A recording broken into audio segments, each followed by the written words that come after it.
Yeah, the world is absolutely larger in Borderlands 2. In Borderlands 1, there was a ton of places to explore, a bunch of different areas of the map, but it was all in one type of environment. It's that really cool, neat Borderlands desert environment. But in Borderlands 2, you can return there, but there's so much more for you to explore. Mountains and jungle and all these different areas, the new town, Sanctuary, the hub town that you can explore, and there's just so much content and so many places to go. It's bigger than the Borderlands 1 world, and that's kind of a theme that you see throughout Borderlands 2. It's bigger, it's badder, it's more badass than the original Borderlands, and it's something that there's just so much content there based on the maps, the guns, the story, the RPG elements. Everything there is so much more than the first game, and the first game was great, so it's just a good combination.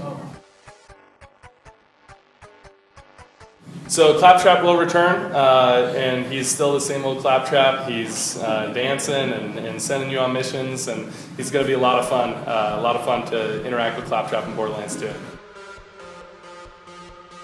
So with Borderlands 2, we like to consider the game a role-playing shooter, an RPS, because it's first and foremost, it's a shooter. It's an awesome first-person shooter, but you weave in all these really, really cool and deep RPG elements into the game.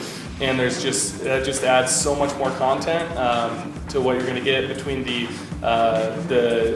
leveling up your character with skill points. All the different unique abilities are all really neat. The 4 different characters out there. And there's a lot of, as I mentioned, Sanctuary is the new hub town in Borderlands 2, where you're going to interact with a lot of NPCs from the first game.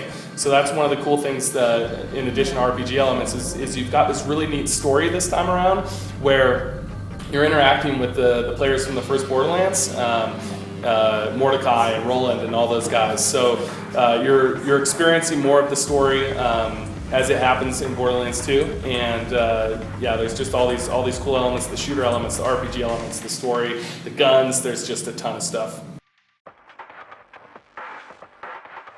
Yeah, so with Borderlands 2, we really think the reception for the first game from the gamers out there was great. People loved the game.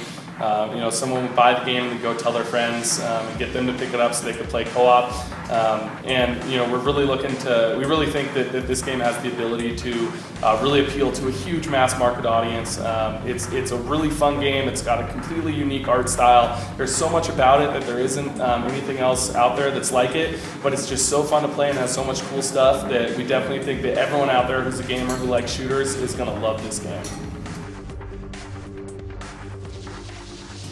If you haven't played Borderlands, first of all, you can go pick it up, and that'll tide you over until Borderlands 2 comes out. But if you like shooters, if you like RPG elements, if you like playing games that you can't, it's not a clone of anything else. There's nothing else there like it. So if you like really unique experiences, if you like a game with a ton of value, this game has so many hours of content that we look at as you guys are spending your hard-earned money on games, and this game offers so much with so many different ways to play through it.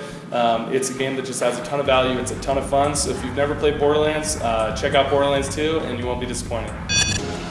We're gonna need a lot of guns.